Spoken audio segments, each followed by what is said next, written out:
سیاسی مخالفت کو دشمنی میں نہیں بدلنا چاہیے۔ امید نہیں تھی کہ پیپلز پارٹی کی طرف سے کوئی شکایت کا موقع ملے گا۔ صدر مسلم لیگ نون نواز شریف کا آزاد کشمیر پارلیمانی اجلاس سے خطاب۔ کہا مخالفین نے صرف نعرے لگائے، ترقی کے لیے کچھ نہیں کیا۔ ماضی میں آزاد کشمیر کی حکومت عوام کی امنگوں پر نہ اتر سکی۔ آزاد کشمیر میں ترقیاتی منصوبوں کی اشد ضرورت ہے۔ شہباز شریف کو کہوں گا کہ آزاد کشمیر کو زیادہ سے زیادہ فنڈز دیں۔ جس طرح پنجاب بدل رہا ہے اسی طرح کشمیر کو بھی بدلنا چاہیے۔ اب عوام کے اعتماد کو ٹھیس پہنچانے کی گنجائش نہیں۔ اگر ہم نے ڈیلیور نہ کیا تو پھر آزاد کشمیر کے عوام ناراض ہوں گے۔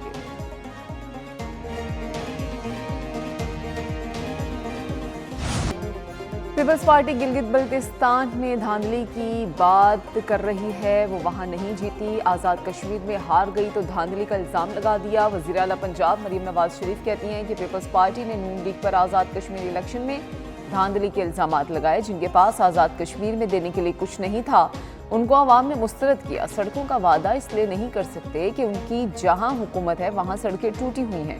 وہ بسوں کا وعدہ بھی نہیں کر سکتے، انہوں نے اپنے لوگوں کو ٹوٹی پھوٹی بسیں دی۔ صفائی کے نظام کا وعدہ نہیں کر سکتے کہ ان کے اپنے صوبے میں کچرے کے ڈھیر لگے ہیں۔ جوش تقریر میں وہ بھول گئے کہ آزاد کشمیر میں حکومت اور انتظامیہ ان کی اپنی تھی۔ نواز شریف کو شکوہ کرنے سے پہلے آزاد کشمیر کے سیاسی حالات دیکھنے چاہیے۔ سینئر وزیر سندھ شرجیل انعام میمن کا نواز شریف اور مریم نواز کے بیانات پر رد عمل۔ کہا کہ نواز شریف کا پیپلز پارٹی سے شکایت کا موقع ملنے کی امید نہ ہونا افسوسناک ہے۔ انتخابی بے ضابطگیوں پر آواز اٹھانا پیپلز پارٹی کا جمہوری حق ہے۔ جمہوریت کے نام پر دھاندلی اور عوامی مینڈیٹ پر اثر انداز ہونا قبول نہیں۔ مسلم لیگ نون نے ایک بار پھر دھاندلی کے ذریعے خیراتی مینڈیٹ حاصل کیا۔ آزاد کشمیر انتخابی نتائج کو تاریخ میں فارم 47+ کے نام سے یاد رکھا جائے گا۔ مریم نواز کا گلگت بلتستان اور آزاد کشمیر انتخابات کا موازنہ درست نہیں۔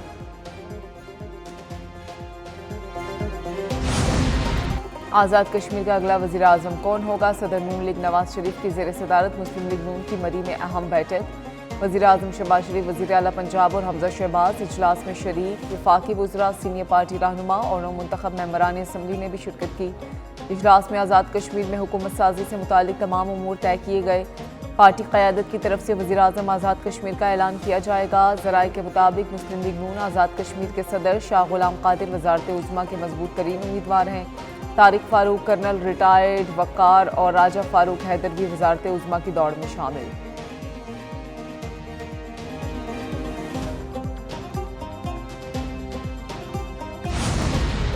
باغ آزاد کشمیر کے 2 حلقوں کے 23 پولنگ اسٹیشنز پر ری پولنگ۔ LA 16 باغ میں مسلم لیگ نون کے امیدوار سردار امیر اکبر 20,769 ووٹ لے کر کامیاب ہوئے۔ LA 15 باغ میں پیپلز پارٹی کے امیدوار سردار ضیاء القمر نے 17,019 ووٹ حاصل کیے اور میدان مار لیا۔ پولنگ کا عمل صبح 8 بجے سے شام 5 بجے تک بغیر کسی وقفے کے جاری رہا۔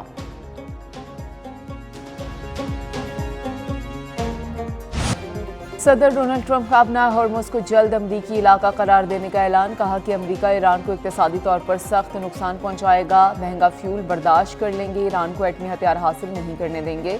ایران کو ہم بری طرح شکست دے چکے ہیں، ایران کو تباہ کرنے کی صلاحیت رکھتے ہیں۔ ایران کی ناکہ بندی جاری ہے، ان کا کوئی جہاز گزر نہیں سکتا۔ جب ممالک کو ضرورت پڑتی ہے تو وہ ہم سے رابطہ کرتے ہیں، جب ہمیں ضرورت پڑتی ہے تو نیٹو ہمارے ساتھ نہیں تھا۔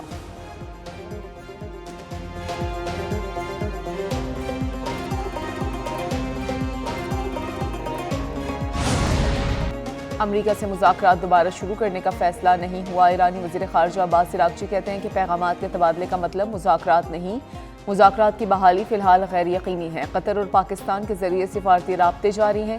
موجودہ صورتحال ایران کے خلاف جارحیت کا نتیجہ ہے۔ ایران نے نیک نیتی کے ساتھ سفارتی عمل میں شمولیت اختیار کی، جنگ کے خاتمے کے لیے مفاہمتی یادداشت پر دستخط کیے۔ ایرانی نائب وزیر خارجہ کاظم غریب آبادی کا کہنا ہے ایران امریکہ کی دھمکیوں یا طاقت سے مرغوب نہیں ہوگا۔ آبِ ہرمز کو کھولنا بند کرنا صرف ایران کے اختیار میں ہوگا۔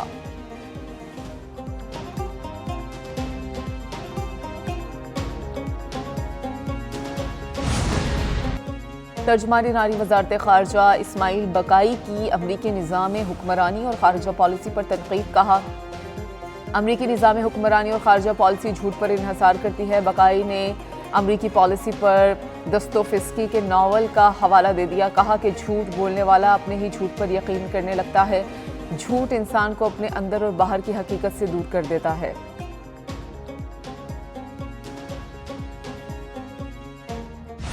ڈرفٹنگ کا شوق 5 جانے نکل گیا۔ لاہور کے علاقے ہربنس پورہ کینال روڈ پر ڈرفٹنگ اور تیز رفتاری کے دوران ایک ہولناک حادثہ، 2 راہگیر سمیت 5 افراد جاں بحق اور ایک بچہ زخمی ہوا۔ مرنے والوں میں 2 راہگیر اور 3 کار سوار شامل۔ سفید رنگ کی تیز رفتار کار بے قابو ہو کر فٹ پاتھ پر چڑھ گئی اور وہاں موجود راہگیروں کو کچلتی ہوئی سڑک کنارے درخت سے جا ٹکرائی۔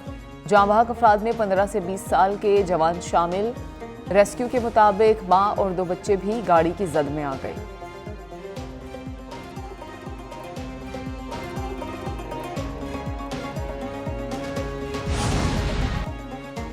کوزدار کے پہاڑی سلسلے شور پر سیکیورٹی فورسز کا کامیاب انٹیلیجنس بیسڈ آپریشن، شدید فائرنگ کے تبادلے میں 10 دہشت گرد ہلاک ہوئے، متعدد زخمی۔ سیکیورٹی ذرائع کے مطابق شور پرورد کے پہاڑی سلسلے میں دہشت گردوں کی موجودگی پر فورسز نے آپریشن کیا۔ سیکیورٹی فورسز نے دہشت گردوں کے مختلف ٹھکانوں کو گھیرے میں لے کر کارروائی کی۔ دہشت گرد 3 چھوٹی پارٹیوں کی صورت میں علاقے میں موجود تھے۔ آپریشن کے بعد فورسز نے علاقے میں سرچ اینڈ کلیئرنس آپریشن مزید تیز کر دیا۔ فرار ہونے والے دہشت گردوں کی تلاش بھی جاری ہے۔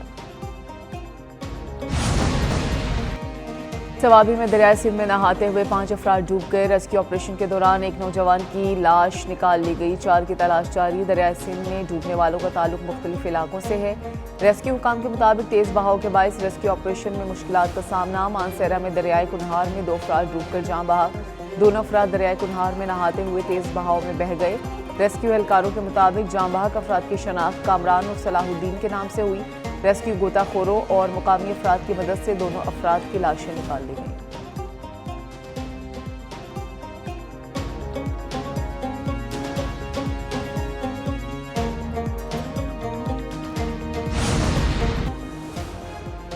میر رضا قتل کیس، بزنس پارٹنر محمد احمد کی عبوری ضمانت میں توسیع۔ عدالت نے محمد احمد کی ضمانت میں 24 اگست تک توسیع کر دی۔ نئے تفتیشی آفیسر سراج لاشاری نے عدالت کو بتایا کہ محمد احمد کا بیان بطور گواہ ریکارڈ کیا گیا ہے۔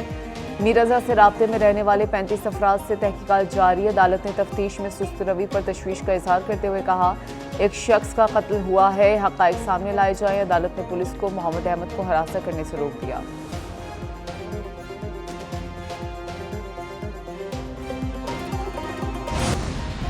وزیراعظم Shehbaz Sharif, chairman N D M A lieutenant general Inam Haider Malik کی ملاقات۔ Chairman N D M A نے وزیراعظم کو ملکی موسمیاتی صورتحال پر انہوں نے بریفنگ دی۔ وزیراعظم کی این ڈی ایم اے کو صوبائی اداروں سے مؤثر رابطے کی ہدایت، کہا کہ سیلاب متاثرین کی امداد کے لیے تمام دستیاب وسائل استعمال کیے جائیں۔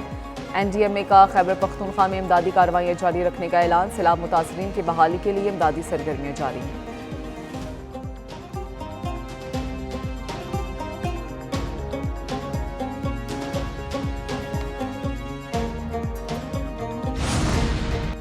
وزیر اعلیٰ پنجاب مریم نواز کا 2029 تک پنجاب کو جنوبی ایشیا کا سب سے زیادہ آرٹیفیشل انٹیلیجنس فعال صوبہ بنانے کا ہدف۔ مریم نواز سے صوبائی مشیر برائے مصنوعی ذہانت اور خصوصی اقدامات علی ڈار کی ملاقات۔ پنجاب اے آئی ویژن 2029 کی باضابطہ لانچنگ پر مشاورت۔ علی ڈار نے وزیر اعلیٰ کو اے آئی آفس کی گزشتہ 2 ماہ کی کارکردگی پر تفصیلی بریفنگ دی۔ اے آئی ویژن 2029 پر پیش رفت کے جائزے کے لیے پہلی سی ایم اے آئی اسٹاک ٹیک کے حوالے سے تبادلہ خیال کیا گیا۔